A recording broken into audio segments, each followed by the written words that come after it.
Assalamualaikum warahmatullahi wabarakatuh. Kita berjumpa kembali dalam pembelajaran tematik kelas 6.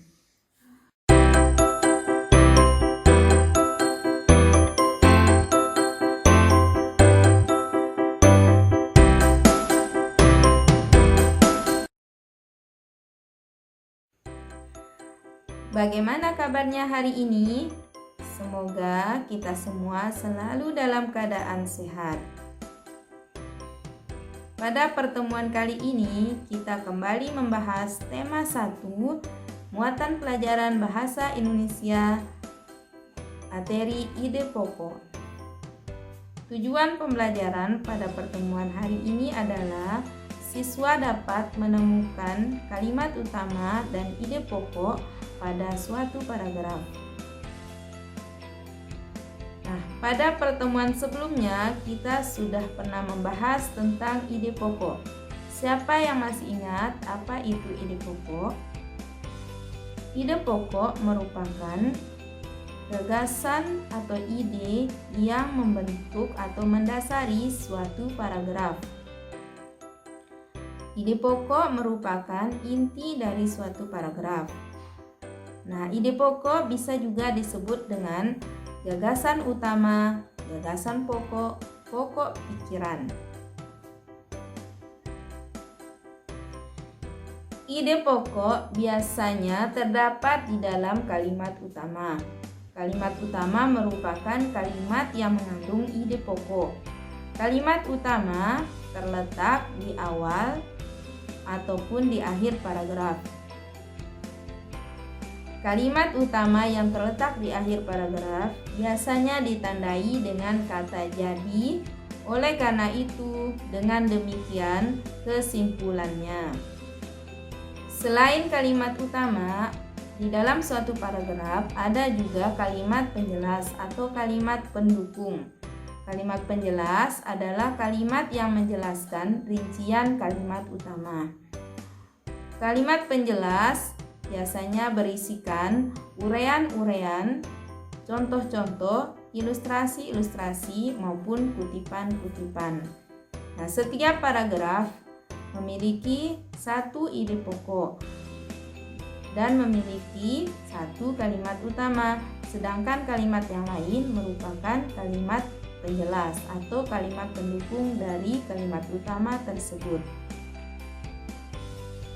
Jenis paragraf berdasarkan letak gagasan utama atau ide pokoknya, yaitu ada paragraf deduktif dan paragraf induktif. Paragraf deduktif merupakan paragraf yang gagasan utamanya terletak di awal paragraf. Sedangkan paragraf induktif merupakan paragraf yang gagasan utamanya terletak di akhir paragraf. Nah, jika gagasan utamanya terletak di awal dan di akhir, maka disebut dengan paragraf campuran. Kira-kira bagaimanakah cara kita menemukan ide pokok pada suatu paragraf? Cara yang bisa kita lakukan, yang pertama, baca seluruh isi teks bacaan tersebut dengan cermat. Jadi kita baca dari awal sampai akhir paragraf. Kemudian yang kedua, perhatikan kalimat awal dan kalimat akhir teks paragraf tersebut. Kemudian yang ketiga, bandingkan kalimat mana yang paling banyak dibahas dalam teks paragraf tersebut. Setelah itu, jika sudah menemukan kalimat yang paling banyak dibahas dalam paragraf tersebut, maka itulah yang disebut dengan ide pokok atau gagasan utama paragraf tersebut. Nah, selain itu kita juga bisa menemukan kalimat utama terlebih dahulu. Biasanya kalimat utama ada di awal maupun di akhir paragraf. Nah, ketika sudah menemukan kalimat utama, maka dalam kalimat utama tersebutlah terdapat ide pokok.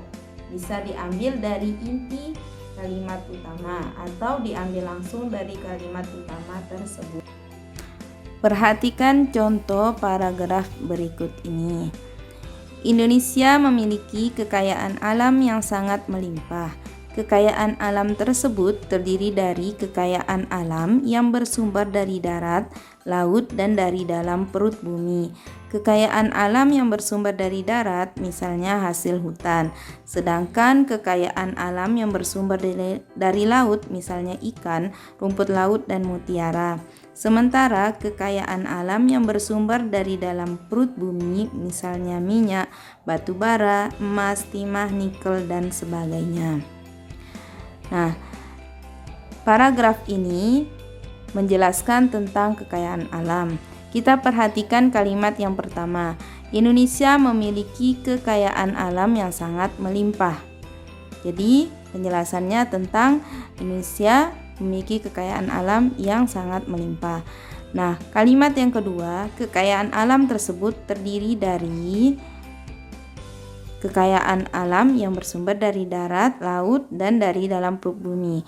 Nah, kalimat yang kedua ini menjelaskan kalimat yang pertama.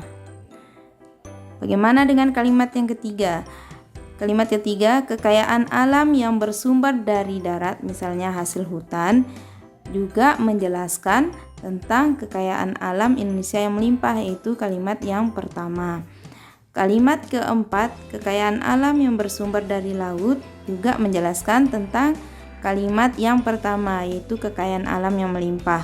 Begitupun kalimat yang kelima juga menjelaskan kalimat yang pertama. Nah, dari sini dapat kita simpulkan bahwa kalimat pertama itu merupakan kalimat utama dari paragraf ini. Nah, dari kalimat utama inilah kita bisa menentukan ide pokoknya. Jadi bisa kita langsung mengambil kalimat utama itu menjadi ide pokok, atau kalimat utama, inti dari kalimat utama kita ambil menjadi ide pokok. Nah, kalau yang kalimat ini karena sudah menjadi inti kalimat, maka bisa kita ambil langsung. Jadi ide pokoknya, Indonesia memiliki kekayaan alam yang sangat melimpah. Atau kalimat utama ini kita balik menjadi kekayaan alam Indonesia sangat melimpah. Nah, sedangkan kalimat-kalimat berikutnya itu merupakan kalimat penjelas. Nah, karena kalimat utamanya ada di awal, maka paragraf ini disebut dengan paragraf deduktif, yaitu paragraf yang dimulai dari umum ke penjelasan khusus. Mari kita perhatikan contoh paragraf lain. Masakan ini terbuat dari nangka yang masih muda, diolah dengan bahan rempah yang khas, kemudian ditambah santan supaya lebih nikmat.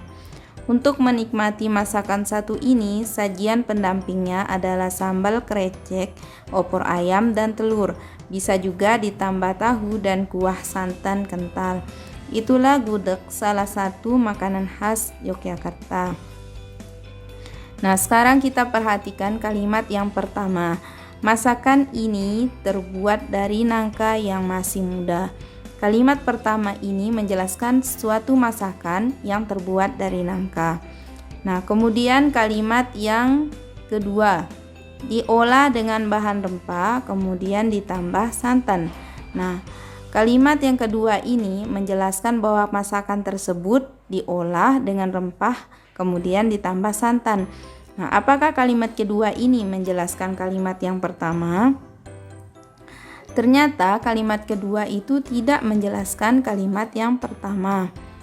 Tetapi kalimat kedua ini merupakan lanjutan dari kalimat yang pertama, bahwa suatu masakan itu terbuat dari nangka, kemudian diolah dengan rempah, kemudian ditambah santan. Nah, bagaimana dengan kalimat yang ketiga? Untuk menikmati masakan satu ini, sajian pendampingnya adalah sambal krecek, opor ayam, dan telur. Nah, kalimat yang ketiga juga merupakan lanjutan dari kalimat pertama dan kedua. Jadi masakan tersebut terbuat dari nangka, diolah dengan bahan rempah, kemudian ditambah santan. Nah, sebagai pendampingnya itu sambal krecek, opor ayam, dan telur. Nah, itu merupakan penjelasan lanjutan. Kemudian yang kalimat berikutnya, bisa juga ditambah tahu dan kuah santan kental. Kalimat berikutnya pun merupakan lanjutan dari penjelasan pertama, kedua, dan ketiga. Nah, kalimat terakhir, itulah gudeg salah satu makanan khas Yogyakarta. Nah, pada kalimat terakhir ini menyimpulkan masakan apa yang terbuat dari nangka, diolah dari bahan rempah, kemudian ditambah santan, kemudian ada pendampingnya, kemudian tambah tahu dan lain sebagainya. Itu merupakan makanan khas dari Yogyakarta. Nah, jadi bisa kita simpulkan bahwa kalimat terakhir ini merupakan inti dari paragraf ini. Nah, kalimat terakhir ini adalah kalimat utamanya, yaitu itulah gudeg salah satu makanan khas Yogyakarta. Nah, dari kalimat utama ini bisa kita ambil intinya, gudeg merupakan salah satu makanan khas Yogyakarta dan itulah ide pokok dari paragraf ini. Nah, ide pokok atau kalimat utamanya itu ada di akhir, maka paragraf ini disebut dengan paragraf induktif, yaitu dimulai dari penjelasan-penjelasan yang bersifat khusus, kemudian disimpulkan dengan penjelasan yang bersifat umum. Selain itu, paragraf induktif atau paragraf yang kalimat utamanya ada di akhir juga ditandai dengan kata jadi. Oleh karena itu, dengan demikian kesimpulannya. Nah, kalau di paragraf ini ditandai dengan kata itulah. Ini menandakan bahwa paragraf ini merupakan paragraf induktif. Jadi, jika kalian menemukan paragraf yang di akhir paragrafnya itu ada kata ditanda kata itulah, dengan demikian, oleh karena itu, nah maka bisa kita melihat bahwa kalimat tersebut merupakan kalimat utama dari paragraf tersebut. Mari kita perhatikan contoh soal berikut. Pada soal ini diminta untuk menentukan gagasan utama dari paragraf tersebut. Gagasan utama sama dengan ide pokok. Nah, untuk menentukan gagasan utama, silakan dibaca paragraf dari awal sampai akhir terlebih dahulu.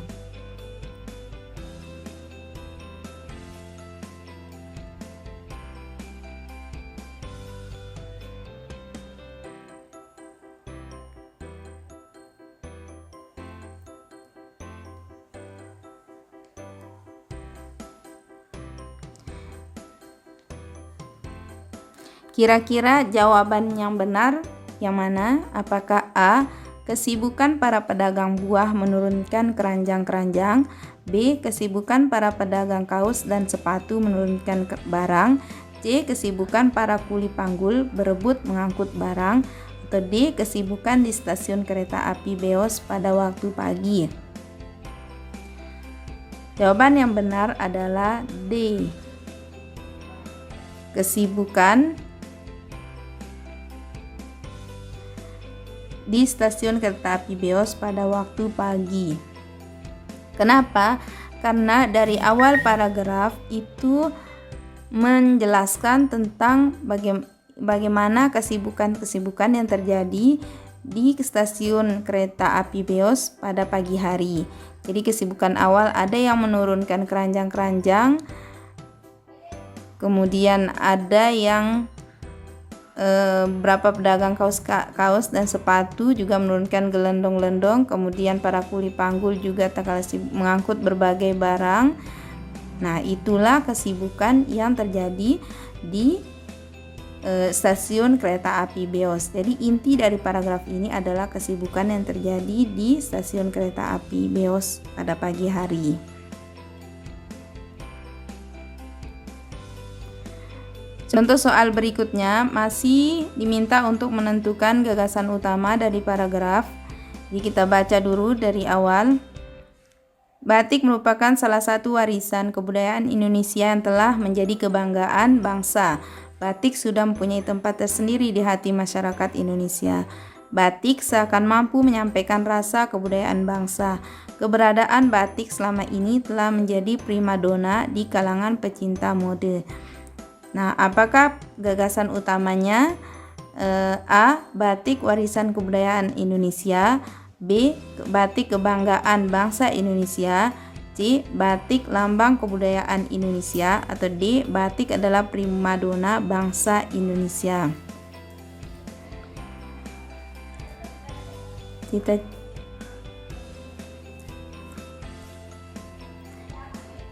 Nah, jawaban yang benar adalah A. Itu batik merupakan warisan kebudayaan Indonesia. Demikian pembelajaran kita pada pertemuan kali ini. Semoga bisa dipahami dan bermanfaat.